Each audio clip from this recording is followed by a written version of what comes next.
नमस्कार दोस्तों। आजकल मैं लगातार देखती हूँ कि कुछ धर्मगुरु हमारे सिंदूर, हमारी चूड़ी, हमारे मंगलसूत्र पर अलग अलग बयान देते नज़र आते हैं।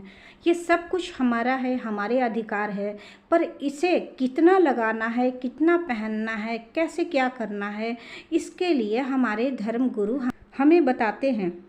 चूड़ियाँ कितनी पहननी है, सिंदूर कैसे लगाना है, गले में मंगलसूत्र पहनना है नहीं पहनना है, साड़ी पहननी है। ये क्या हो गया है? ये भारत किस ओर जा रहा है? औरतों को सारे अधिकार देने की बात करने वाला आज औरतों को इन धर्म गुरुओं के आधार पर चलने के लिए शिक्षा दे रहा है। और ये जितने भी धर्म गुरु हैं सिर्फ स्त्रियों के लिए ही बताते हैं, पुरुषों के लिए कोई मापदंड नहीं है, कुछ भी नहीं है। उन्हें क्या करना चाहिए इनकी व्याख्या बहुत कम होती है, पर औरतों को क्या क्या करना चाहिए, नहीं करना चाहिए, इसकी चर्चा बहुत ज़्यादा होती है। वीडियो में कंटिन्यू रहिएगा। इन दिनों एक प्रसिद्ध धर्मगुरु अपने एक स्टेटमेंट को लेकर बहुत चर्चा में है, जिसमें वो कहते हैं कि एक ब्याहता की दो पहचान होती है, मांग में सिंदूर और गले में मंगलसूत्र। मांग में सिंदूर न भरा हो और गले में मंगलसूत्र न हो तो हम लोग समझते हैं कि यह प्लॉट अभी खाली है, जबकि मांग में सिंदूर और गले में मंगलसूत्र पहने हो तो हम लोग समझ जाते हैं कि रजिस्ट्री हो चुकी है। इन धर्मगुरु ने जो कुछ भी कहा है वह हमारे समाज में मूल रूप से जो आकर गहरी पैठ बना चुकी है वही पितृसत्तात्मक सोच है। पुरुष प्रधान देश है जिसमें स्त्री के अस्तित्व को पुरुष के बगैर नकारा जाता है या किसी भी रूप में पुरुष के बगैर देखने को तैयार नहीं है, जबकि वास्तविकता यह है कि भारतीय संस्कृति में अर्धनारीश्वरवाद बहुत ही ज़्यादा फेमस है। भारतीय परंपरा की सबसे सुखद संकल्पना, सबसे सुखद अनुभूति, यहाँ स्त्री पुरुष दोनों को एक दूसरे का संपूरक माना गया है। दोनों का अस्तित्व एक दूसरे के बिना अधूरा है। यदि एक स्त्री के विवाहित होने पर गौरव की अनुभूति की बात समाज करता है, यदि स्त्री के विवाहित होने पर स्त्री के मर्यादित अनुभूति की बात समाज करता है, तो उतनी ही मर्यादा का प्रश्न पुरुषों के साथ भी जुड़ा होगा। सिंदूर या मंगलसूत्र यकीनन भारतीय समाज संस्कृति को दूसरी संस्कृति से अलग करते हैं, और गौरव की बात यह है कि एक विवाहित स्त्री की पहचान भी बनाई गई है, परंतु जिस रूप में इसे अभिव्यक्त किया जा रहा है वो बहुत ही दुखद और शर्मनाक है। रजिस्ट्री का मतलब ही हुआ कि स्त्री किसी की संपत्ति हो गई, और भारतीय परंपरा में कभी भी इस तरह की भावना परिलक्षित नहीं होती है। भारतीय परंपरा में स्त्री को शक्ति, देवी, जन्मदात्री और माँ दुर्गा का वो रूप कहा जाता है जो कभी पराजित नहीं होता है, परंतु कभी भी भूमि नहीं रही जिसकी रजिस्ट्री करवाई जाए, ऐसी कोई बात हमारे पुराणों में नहीं कही गई है। लेकिन ये धर्मगुरु अपनी मनमानी करते हैं और औरतों को बिठाकर ही औरतों का अपमान करते हैं। इस तरह की मानसिकता के पीछे पितृसत्तात्मक समाज की बहुत गहरी पैठ है। वह पितृसत्तात्मक समाज जो स्त्री को सिर्फ और सिर्फ दासत्व के रूप में देखता है, वह मानसिकता अर्धनारीश्वर की बात नहीं करती। वह स्त्री को पुरुष के साथ जोड़कर संपूर्णता की बात नहीं करती। वह निरंतर इस बात को नहीं उठाती कि यदि पुरुष को अपनी पत्नी के साथ नहीं मिलेगा तो वह पूर्णतः अधूरा है।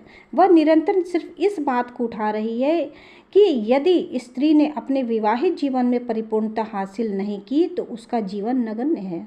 यही हमारी संस्कृति आज की बन गई है और यही हमारी मानसिकता बन चुकी है। उसका अस्तित्व अधूरा है, मतलब औरत अधूरी है अगर उसने शादी नहीं की तो। यहाँ मैं यह भी कहना चाहूँगी कि लगभग हर धर्मगुरु के पास एक ही करिश्माई शक्ति होती है जिससे वो भीड़ को मंत्र मुग्ध कर लेते हैं।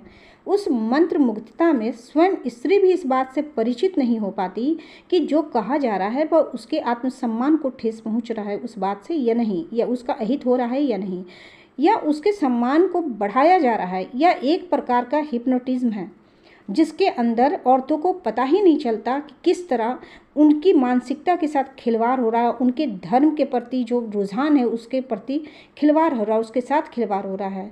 इस तरह की बातों से भारत की अस्मिता को ठेस पहुंचेगी। ऐसे में स्त्री को सम्मान दिलाने के लिए जितने भी धर्मगुरु हैं उनका महत्वपूर्ण दायित्व है, लेकिन वे भारतीय परंपरा को आम जन तक पहुँचाए या नहीं पहुँचाए पर स्त्रियों का अपमान करने में एकदम पीछे नहीं रहते हैं।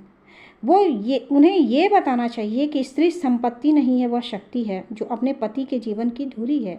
क्योंकि धर्मगुरुओं ने भारतीय परंपरा का प्रवाह जन जन में प्रवाहित करने का दायित्व अपने ऊपर लिया है।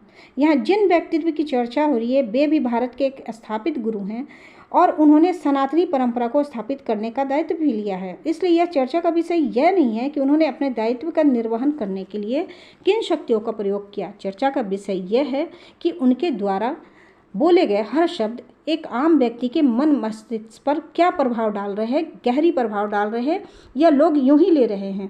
वह उसके सोचने समझने की शक्ति, उसकी जीवनचर्या या उसके भविष्य को प्रभावित कर रहा है या नहीं कर रहा है। वह अपने परिवार में उसी तरह की परंपरा और नियमों को पालन करने के लिए उत्साहित है और उत्सर्ग होते हैं। ऐसे में धर्म गुरुओं का कर्तव्य बनता है कि वे उन वृत्तांतों को उल्लेखित करें, उन शब्दों को उच्चारित करें जो भारतीय परंपरा के अनुकूल है। उन्हें उन परंपराओं को जन जन तक पहुंचाने की आवश्यकता है जहां भगवान श्री राम को उनकी धर्मपत्नी सीता के बिना यज्ञ करने की भी अनुमति नहीं थी। ध्यान दीजिएगा मेरी बात पर। जहां पत्नी के सम्मान को चोट पहुंचने पर शिव भगवान तांडव कर देते हैं, ऐसी परंपराओं को उल्लेखित करने से लोगों के मन मस्तिष्क पर गहरा प्रभाव पड़ता है। मजाक में भी कदापि उन शब्दों का प्रयोग नहीं करना चाहिए जो भारतीय परंपरा के विपरीत हो। भारतीय परंपरा सदैव स्त्री को शक्ति के रूप में देखता है, देवी के रूप में देखती है और देवी के नाम की कभी रजिस्ट्री नहीं हो सकती।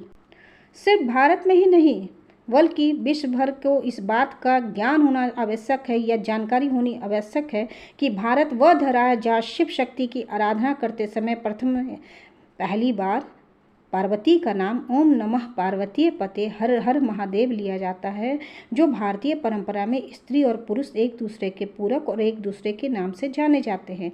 इसलिए कोई भी वाक्यांश कुछ भी आप जब बोल रहे हैं तो यह ध्यान देना ज़रूरी है कि आप यहाँ पर हंसी ठिठोली करने के लिए औरतों को इकट्ठा नहीं करते हैं, बल्कि अच्छी बातें करने के लिए, संस्कारों की बात करने के लिए, अपने प्राचीन काल के उदाहरण देने के लिए आप यहाँ बैठे हैं, जिससे स्त्रियों के मन में अपने संस्कार जागे, अपने कर्तव्य जागे। ये सब कुछ बिल्कुल हास्यास्पद है, बहुत ही ज़्यादा।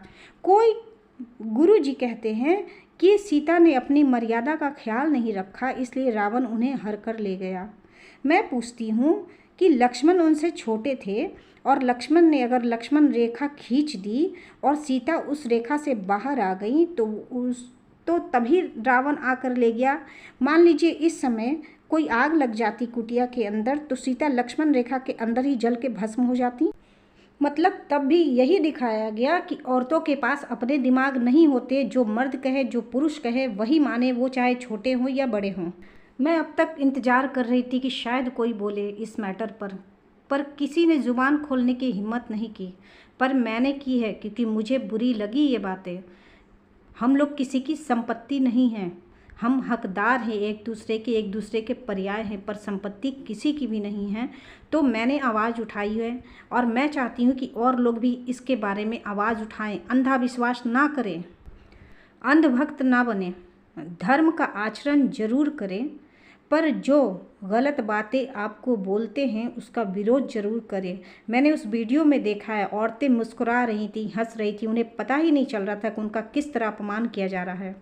वीडियो पसंद आए तो प्लीज़ कमेंट करके ज़रूर बताएं कि मेरी ये बातें आपको सही लगी या नहीं लगी। फिर मिलूँगी नए वीडियो नए टॉपिक के साथ में, तब तक के लिए bye bye and take care.